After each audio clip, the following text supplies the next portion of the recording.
The Tampa Bay Buccaneers will open the 2026 season, looking nothing like the team you watched stumble to 8-9 last year. Mike Evans is gone, Levante David retired, Jamel Dean took the Steelers' money and ran. 3 franchise pillars erased in a single offseason, and yet inside one Buck place, Jason Licht is grinning. The roster he handed Todd Bowles for the next run might be the deepest, most physical group Tampa has fielded in years. One rookie has the entire building moving differently. Number 15, overall, a pass rusher, the top 10 left on the board. Who he is, why he flipped one position group on its head, and what Bowles keeps repeating about him is something we will get to. Start at quarterback. Baker Mayfield enters his contract year coming off 33 touchdowns, and the extension chatter grows louder by the week. Behind him sits Jake Browning, a 4-year Joe Burrow backup who runs an offense in his sleep. Pair Bucky Irving with new arrival Kenneth Gainwell, the former Steelers team most valuable player who hauled in 73 catches last year, and you get a finishing backfield. The receiver room reloads with Emeka Egbuka stepping into the alpha role, Chris Godwin healthy in the slot, Jalen McMillan cleared, and a 3rd-round Georgia State pick named Ted Hurst, 6'4", 4.42 speed. One signing on offense buried under the headlines connects to the new coordinator in a way nobody outside Tampa caught.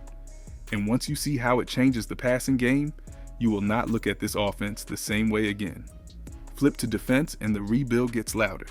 Kalijah Kancey got his 5th-year option locked in after 11.5 sacks in his first 29 career games. Vita Vea still anchors the middle. Ashawn Robinson brings 320 pounds of run defense from Carolina. Alex Anzalone wears the green dot. 2nd-round pick Josiah Trotter arrives with NFL bloodlines and a Mizzou downhill style. 4th round, Steel Keontae Scott changes the secondary blueprint. The Panthers won 11 games last year. The Saints surged late behind Tyler Show. The Falcons added Tua Tagovailoa. So which roster walks out of the NFC South in January? And is this Tampa team built to beat the other 3 twice apiece this season? But before we get into that, hit that like and subscribe button for more Bucks and all the NFL content. Can we get 200 likes on this video? Baker Mayfield does not enter 2026 the same way most contract year quarterbacks do. He enters it after a 33 touchdown campaign in 2025, and the front office knows it. Jason Licht has watched contract year quarterbacks blow up their price tags before, and the smart play is to lock him now around $44 million before the market resets him past 50. Wait until December, and Mayfield's camp quotes you the Geno Smith number, the Sam Darnold number, the Daniel Jones rebound. Sign now, save the room, keep the leader. Todd Bowles said as much last week. The handshake is not done yet, but the runway is clear. Behind him sits the safety net the Bucs did not have last season. Jake Browning signed a 1-year deal in March after 4 years of catching every backup snap behind Joe Burrow in Cincinnati. He has live game tape, 3 full starts in 2023, and a feel for the playbook strong enough to slot in as a real number 2 instead of a clipboard holder. The 3rd spot turns into a fight. Connor Bazelak, last year's emergency arm, brings Indiana experience and a year inside the building. The rookie Jalen Daniels out of Kansas, undrafted, but built on a mobile 6'1" frame with 22 college touchdowns last fall, walks in hungry. One of the 2 lands on the practice squad, and from where I sit, Daniels has the upside the staff falls in love with by August. The backfield is where the Zach Robinson offense lives this season. Bucky Irving broke out as a rookie with 1,122 yards before injuries cost him 7 games. Last year, he is back, healthy, and paired with Kenneth Gainwell, who showed up in Pittsburgh with 73 catches and a Super Bowl 57 run on his resume. Inside the Robinson scheme, Gainwell does not steal carries. He steals targets. He is Bijan Robinson light as a receiving back. Add Sean Tucker, who scored 5 of his 7 touchdowns inside the 6-yard line in 2025, and you have 3 different finishers. Owen Wright sticks as the special teams hammer. There is a deeper layer though, because the receiver room built to mirror this offense is loaded in a way nobody outside the building wants to admit. The biggest swing of the offseason landed at pick 15. Reuben Bain Jr. was a top 10 talent, ranked number 5 on the PFF Big Board, leading every FBS edge rusher in pressures and wins above average. The top 10 passed on him. Jason Licht had Bain sitting third on the Bucs board. Todd Bowles told Rich Eisen the room exploded when the pick went through. Bain wears jersey number 3, the first edge rusher in franchise history to wear it. His tape against Florida State and the entire ACC reads like a blueprint for what Bowles wants on the field: power, bend, motor. Bain stood in the airport after the draft and told reporters he wanted to play right now. Tampa believes him. Inside the linebacker room, the rebuild matches the urgency. Lavonte David retired in March after 14 years and 1,714 tackles, the franchise tackle record. The Bucs replaced him in 2 moves. Alex Anzalone signed a 2-year deal out of Detroit after 95 tackles, 2.5 sacks, 1 interception, and 9 pass breakups in 2025. He wears the green dot. The second answer came in round 2.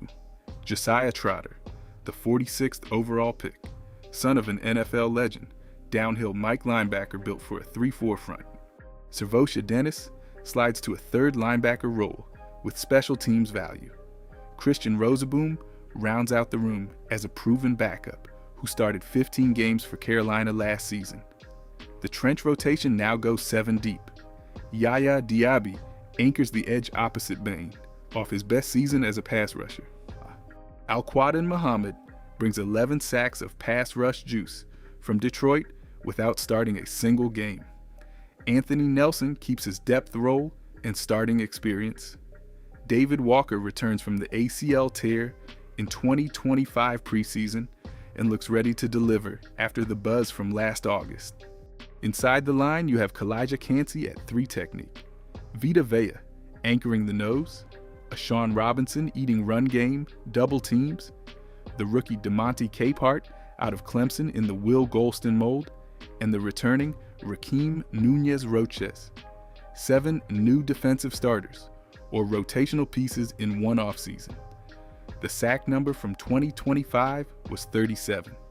The number coming this fall should push past 50 if the secondary trio behind this front gets the upgrade nobody is talking about loud enough. He was the 89th pick on the PFF Big Board. He went 116th. Keontae Scott sat there for 61 extra spots while teams chased other names, and Jason Licht punched in the call without hesitation. The tape says everything. An 89.6 PFF grade in 2025 at Miami. Tone setter. Physical edge cornerback who runs through receivers in the run game and locks them up in coverage. Bowles told Rich Eisen, Scott falling to Tampa was magic. The film backs it up. 2 Hurricanes hit the Bucs roster in one weekend. Bain in round 1, Scott in round 4. The Miami connection inside the building suddenly looks like a pipeline. What makes Scott the surprise is what he opens up across the entire secondary. The scouting report calls him a position-versatile defender. Translation, he plays nickel, outside corner, and a strong safety hybrid role inside the box. Bowles loves a green dot defense built around chess pieces. Now he has a 4th-round pick, filling 3 positions on his depth chart. Jacob Parrish stays as the trusted nickel from 2025 with 72% of defensive snaps. Benjamin Morrison comes off a stable second half last year. Zion McCollum got his contract restructured and stays the boundary one. Josh Hayes holds depth in a special teams role. The room got deeper without forcing anyone out of position. The bigger picture is what this does to the run defense. Bowles has talked all offseason about getting bigger and meaner up front. A Sean Robinson, Vita Vea, the Capehart pick, Trotter and Anzalone behind them, then Scott as a roving box safety on early downs. A 5-man box without spending a true safety.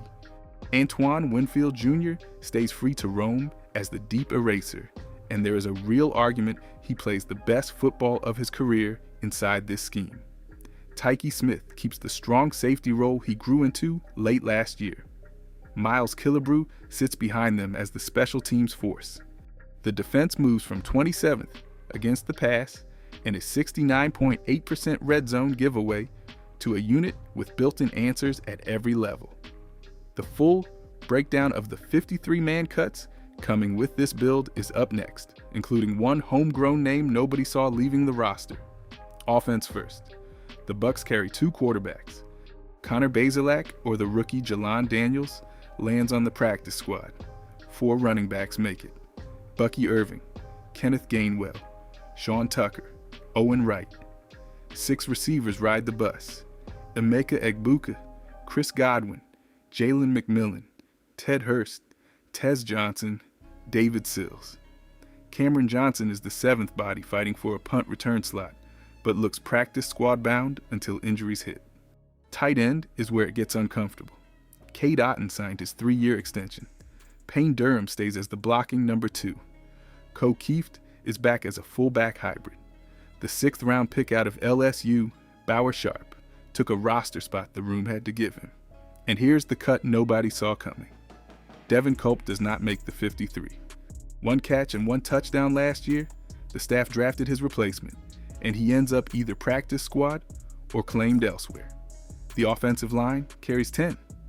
The starting 5 is Tristan Wirfs, Ben Bredesen, Graham Barton, Cody Mauch, and Luke Godick when healthy. Wirfs missed 5 games last year. Godick missed 6.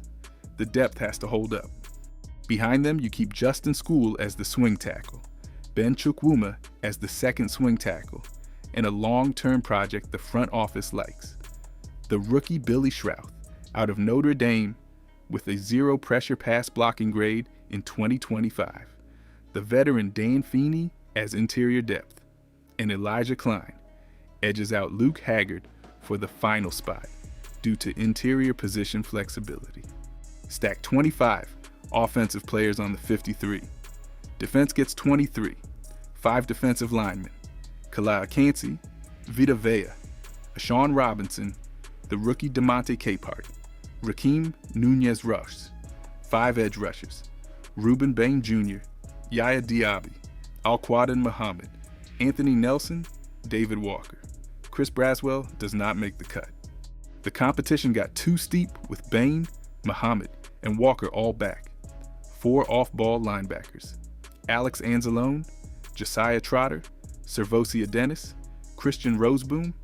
5 corners, Zion McCollum, Benjamin Morrison, Jacob Parrish, Keontae Scott, Josh Hayes. Chase Lucas lands on the practice squad. 4 safeties, Antoine Winfield Jr., Tyke Smith, Miles Killebrew, plus a 4th body fighting between practice squad veterans. Specialists rounded out at 3, kicker Chase McLaughlin, punter Riley Dixon, long snapper Evan Deckers. 53 on the dot. Now we move to who wants to take this from them. Carolina won the division last year with 11 wins. The roster does not scare you the way the record suggests. Bryce Young finished strong, but the defense ranked outside the top 15 in points allowed and lost Ashawn Robinson straight to Tampa. Dave Canales is in his 2nd year, and the offense leans on a rebuilt receiver room and a rookie-heavy draft class. The Bucs swept them in 2024 by a combined 27 points and matched up well at every level when healthy. Tampa's pass rush against an offensive line, still finding its footing, is the matchup deciding the season series. Carolina has the better quarterback continuity story, however, and continuity is going to matter in November. New Orleans is the wild card pick everyone wants to take. Tyler Show went 5-4 in his 9 starts last year, and the late season tape was real. The problem is the schedule. Shoe beat sub-500 teams. He lost the Rams in his debut and lost at Atlanta in Week 18 with the playoffs on the line. Brandon Staley's defense is legitimate, and it locked Tampa down for stretches in Week 8 last year. The offense around Show still needs more talent, and the cap situation does not give them room to add it before camp. The Bucs see them twice and have the secondary speed to take away the back shoulder shots Show lives on.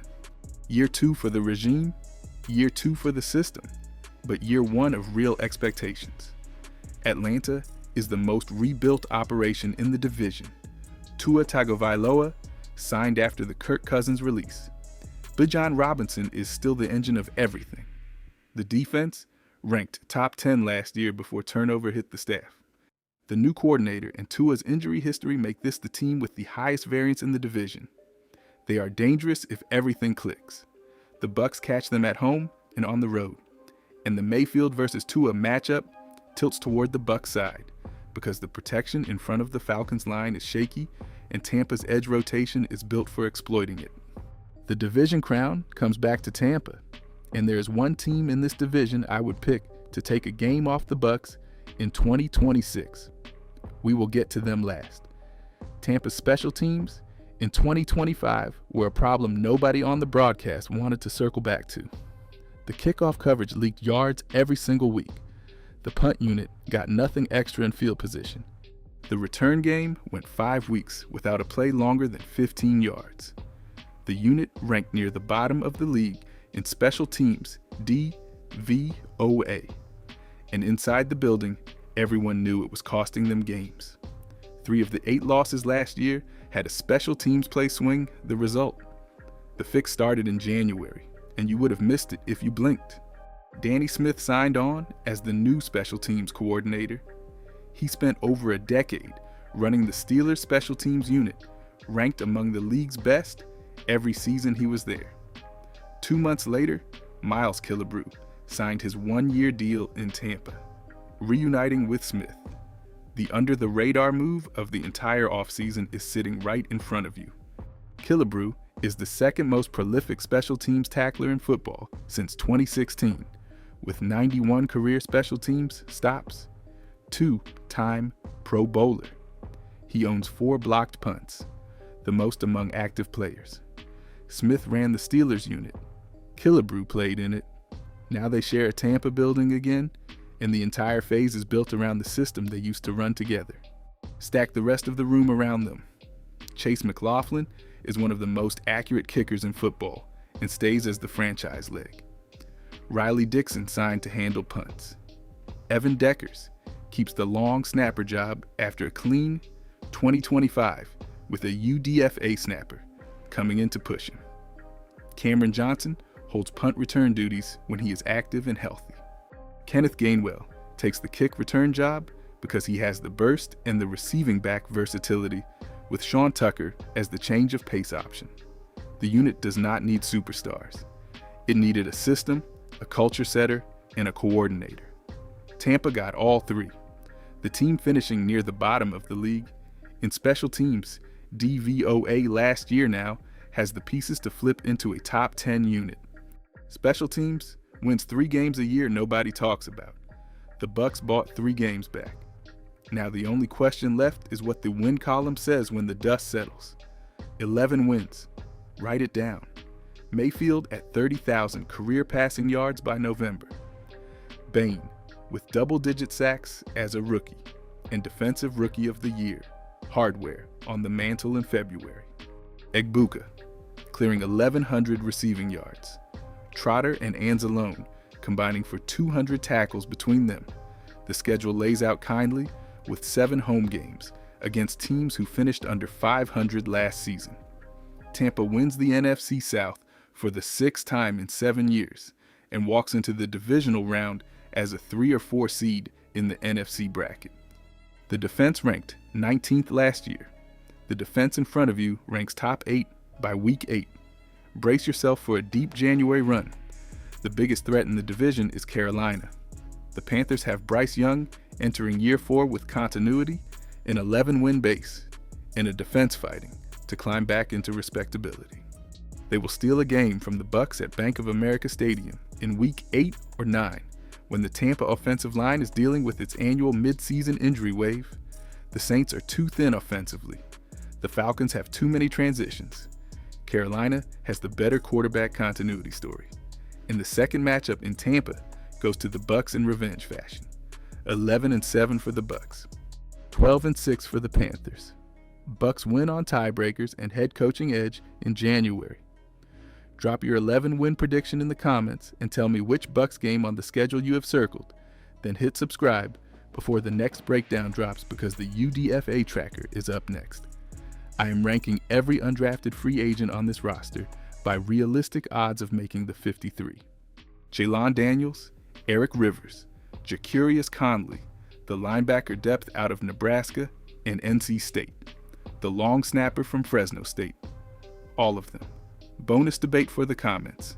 If Bain wins Defensive Rookie of the Year and finishes top 3 in DPOY voting, do you build the next defensive draft pick around him, or do you trade up next April for a true shutdown corner? Tell me which one in the comments.